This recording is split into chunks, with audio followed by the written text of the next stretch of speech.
Hello friends, welcome back to my channel. কেমন আছো তোমরা সকলে? আশা করি সবাই খুব ভালো আছো। আমিও খুব ভালো আছি। তো দেখো, তোমাদেরকে এই ভিডিওতে জানাই অনেক অনেক অনেক স্বাগত আর অনেক অনেক ভালোবাসা। আমার ভিউয়ার্স এবং আমার সাবস্ক্রাইবাররা তোমাদেরকে এই ভিডিওর মাধ্যমে অনেক ভালোবাসা রইল। আর দেখো, সন্ধ্যে থেকে এত বৃষ্টি হচ্ছে এইদিকে যে কি বলবো। আর ও সন্ধ্যেবেলা কদিন কাজ থেকে চলে আসছে, কারণ কাজের বাজারটা একদমই খারাপ হয়ে গেছে। মানে ভালো কাজ হচ্ছে না ডিউটিটা ছাড়া। তো ও সন্ধ্যেবেলা চলে আসছিল, বৃষ্টিও হচ্ছিল। তার জন্য আমি একটু আদা কুচে রচা করছিলাম, আর এদিকে কয়েকটা পেঁয়াজি ভেজেছিলাম। কিন্তু ও খেতে চাইছিল আজকে পিঠে, বলল ডিম দিয়ে একটু পিঠে বানিয়ে দাও, কিন্তু অতিরিক্ত তেলে ভাজতে হবে বলে আমি ইচ্ছা করেই ওকে বানিয়ে দিলাম না, মুড়ি বানিয়েছি। আর এদিকে কয়েকটা পেঁয়াজি তুলেছি একদম অল্প তেলেতে।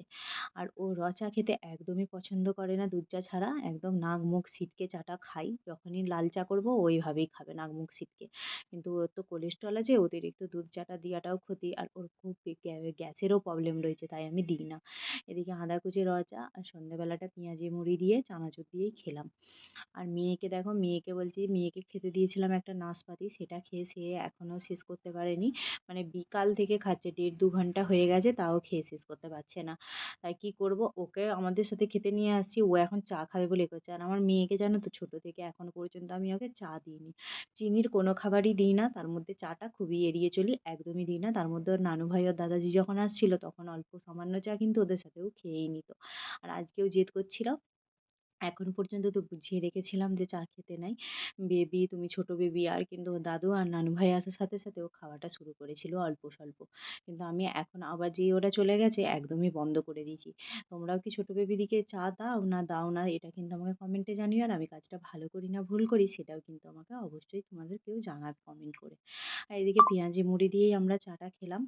আর বাইরে বৃষ্টি হলে কিন্তু মনটা একটু পকোড়া পকোড়া করে। সবথেকে আজকে আমাকে মন যাচ্ছিল না চিকেন পকোড়া খেতে, কিন্তু বাড়িতে চিকেন থাকে না। আর এখানে তো ফ্রিজও নাই যে এনে আগে থেকে রাখবো, তার জন্য কিন্তু পেঁয়াজের পকোড়াই বানালাম। যাক, মন্দ হয়নি, একটু ঝাল ঝাল করে বানিয়েছিলাম। আর মেয়ের জন্য আলাদা করে বানাতে একদম ভুলে গিয়েছিলাম, যার জন্য ও একটু ঝাল খেয়েই কিন্তু ওকে ঝাল লেগে গেছে। যাক, যে লাস্টে বুঝিয়েছিলাম যে এটা ঝাল বেশি, তুমি খেও না, তোমার পেট জ্বালা করবে বলতে কিন্তু ও আর খাইনে বন্ধ করে দিয়েছিল। অতিরিক্ত ঝাল দিয়েই কিন্তু বানিয়েছিলাম দুজনে খাবো বলে। বৃষ্টি হলে কিন্তু ঝাল ঝাল পেঁয়াজি, এমনি চিকেন পকোড়া যাই বলো না কেন, খেতে কিন্তু খুবই ভালো লাগে বলো। তো এটা খেয়েই আমাদের সন্ধ্যেটা শেষ হলো।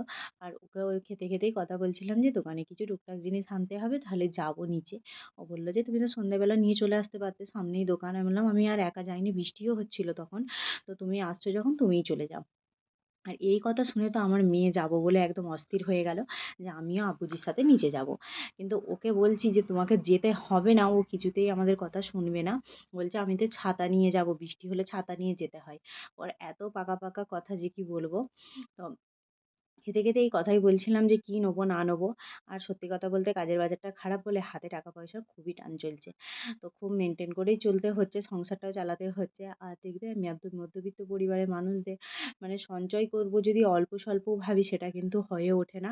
এমনই হাত টান পড়ে মাঝে মাঝে যে যেটুকু অল্প স্বল্প সঞ্চয় করে রাখা হয় সেটা কিন্তু আর সংসার দেখো, খরচাতেই চলে সন্ধ্যাবেলা যায়। নিচে নেমেছিলাম। আর এই যে বললাম এসে দোকান কিছু যাব, তো দোকানে কেনাকাটা যাচ্ছিলাম করার ছিল। নিচেতে। মেয়েকে আমি দেখো, ওকেই বলেছিলাম তুমি যাও, মেয়ে কান্নাকাটি ও করছিল বলে। কিছুতেই রুমে আর ও যেতে বললো চাইছে আমার না। গাড়িটাও বাইরে রয়ে গেছে, তুলে আসা হয়নি। আমি বৃষ্টি হবে, গাড়িটা ভিজবে, তাহলে চলো বাইকটা তুলে দেবো, ও আর বাবা, তুমি কোচিকে কুকুর! নিয়ে তাহলে দাঁড়াবে। তো আমি তার জন্য আমিও ওদের সাথে নিচে আসছিলাম, আমি মেয়েকে ধরেছিলাম। আর ও কিন্তু বাইকটা তুলে রাখবে বলে, এগোচ্ছি, সাইডে তো লাও, ধরো বাইকটা অটো তুলবে আসছে, আর ওটা কি। পেছন থেকে। মেয়ে হাত ধরে বলে এদিকে চলো একবার হাঁটবো, ওদিকে চলো একবার হাঁটবো। আর দেখো দোকানে যেয়ে বায়না করছিল। তো ওকে মানে উল্টো পাল্টা খাবার বা প্যাকেট জাতীয় খাবার দিই না, তাই কি আর করবো, একটা টোস্ট হাতে ধরিয়ে দিয়েছি যে এটা নিয়ে অন্তত ভুলে থাক, আমাদের চা দিয়ে পরে খাওয়া হয়ে যাবে। তো এটা নিয়ে দেখো একবার এই মাথা একবার ওই মাথা, বান্ধা গরু ছাড়া পাইলে কি আর যে করা যায় সেটা তোমরা না দেখলেই বুঝতে পারবে না। তো আমার চলো মেয়েও এবার দুটো সারাদিন বাই। বাঁধা থাকে, মানে বন্দি থাকে রুমের মধ্যে। তো ছাড়া পেয়েছে দেখো, একবার এই মাথা একবার ওই মাথা।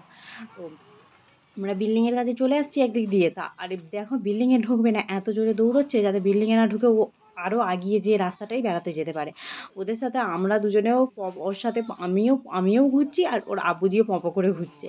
মানে ও দেখাচ্ছে যে এটা আমাদের বিল্ডিং, আমরা যেই বলছি যে তবে চলো বিল্ডিং এর কাছে চলে আসছি, কিছুতেই যাবে না।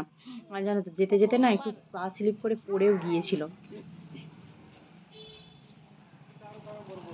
আর দেখো বৃষ্টি হয়েছে বলে রাস্তাঘাট সব ভিজে। চলো এবার চলো। আর এরপর ওকে অনেক কষ্ট করে বুঝিয়ে ওপরে নিয়ে আসছি। এবার রাতের খাওয়া-দাওয়া করব। অনেকটাই রাত হয়ে যায় ওকে নিয়ে শোতে।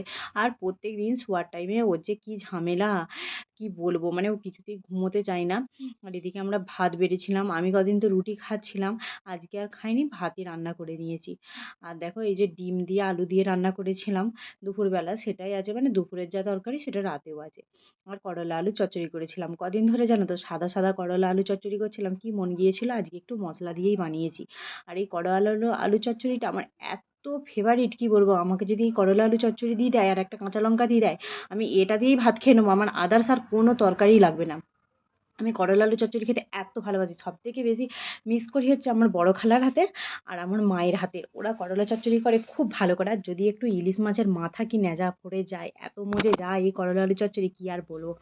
তো আমি তো দুপুরবেলা শুধু করলা আলু চচ্চড়ি দিয়েই ভাত খেয়েছিলাম, ডিমের তরকারি ছুঁয়েও দেখিনি।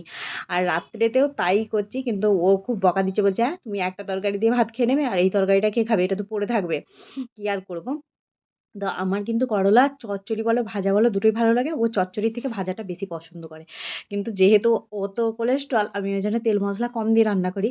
আর আজকে যেহেতু একটু মশলা দিয়ে রান্না করেছি, ওর কিন্তু খুবই ভালো লেগেছে। ও দেখছি ওটাই খাচ্ছে। মানে তেল মশলা এত মানে কষ্ট করে যে আমি যে আটকে রাখি, আর ওর জন্য আমরা সাদা, সাদা খাই। কিন্তু এই যে আমি কম তেল মশলা দিয়ে তরকারি রান্না করি, এটার জন্য ওর কাছে আমাকে যে কত পরিমাণে কথা শুনতে হয় তার ঠিক নাই। প্রত্যেকটা দিন খেতে বসে বলবে, "রান্না ভালো হয়নি।" মানে একটা মেয়ে সারাদিন রান্না-বান্না করে, করে যদি প্রত্যেকদিন একই কথা শুনতে হয়, তোমাদের কেমন লাগবে বলো তো? আমার তো খুবই খারাপ লাগে।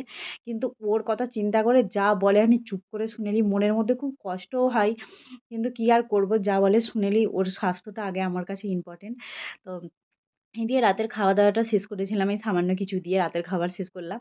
আর এদিকে দেখো রাত্রে হয়ে গেছে। এবার শুতে আসছি। সমস্ত থালা বাসনগুলো মেজে-টেজে রেখে এবার শোবো বলে রুমে ঢুকেছি। আর মেয়েকে ড্রেসটা শুধু চেঞ্জ করেছি। ব্যাস তার মধ্যেই ও যেয়ে ব্ল্যাঙ্কেটের ভেতর ঢুকে গেছে। প্রত্যেকদিন রাত হলে ও কিছুতেই শুতে চাইবে না। মানে বিছানাতে ওর আব্বুজিকে পাই। ও চায় না খেলা করব। কিন্তু ওকে আর কি করে বুঝাই রে মাইয়া, তুই ঘুমিয়া পড়। নাহলে তোর আব্বুজির ঘুমের খুবই ডিস্টার্ব হইতাছে। এটা আর ওকে আমরা কেউই বুঝাতে পারি না। তো ও খেলা করবে, কখনো বলবে আমি ফল কেটেছি তুমি খাও মিছি-মিছি, আমি চা বানিয়ে দিচ্ছি খাও। ওর আব্বুজিকে এরকম করবে আর এই দেখো খেলা করছে, কিছুতেই ব্ল্যাঙ্কেট থেকে বেরোচ্ছে না। ভূতের ছাইনা বসে আছে একটা। কি আর বলুম? হ্যাঁ? আর কি যে জোর জবরদস্তি ওকে বিছানায় শোয়াতে হয় তার কোনো ঠিক নাই। ও যদি পারে, মানে ওর যদি বশ মতো চলতাম আমরা, তো ও মনে হয় সারাটা রাত আমাদেরকে নিয়ে খেলাই করতে চাইত।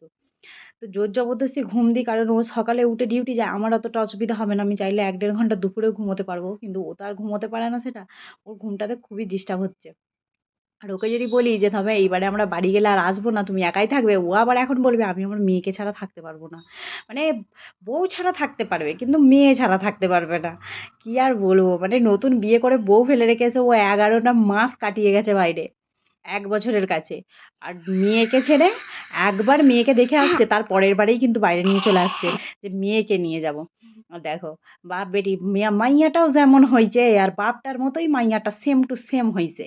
তো বাপটাও যেরকম মাইয়াটাও সেরকম, একই জিনিস। মানে যেরকম কোম্পানি প্রোডাক্ট তো সেরকমই বেরোবে না কোম্পানির। তো ওই যে বাপ বেটির খেলা শুরু, আর আমি এদিকে শুয়ে আছি, দুজনকেই বলছি শুয়ে পড়ো। ও লাইট অফ করছে না যে মেয়ে শোবে। আর মেয়ে তো খেলা পাইছে আর কি শুইতে চাই। এই যে দুষ্টামি করছে। তো সবাইকে গুড নাইট। এই ভিডিওতে এতটুকু শেয়ার করলাম। পরে আবারও একটা নতুন ভিডিও নিয়ে তোমাদের কাছে আসবো। সকলে ভালো থেকো, সুস্থ থেকো। আজ তবে আসি। টাটা।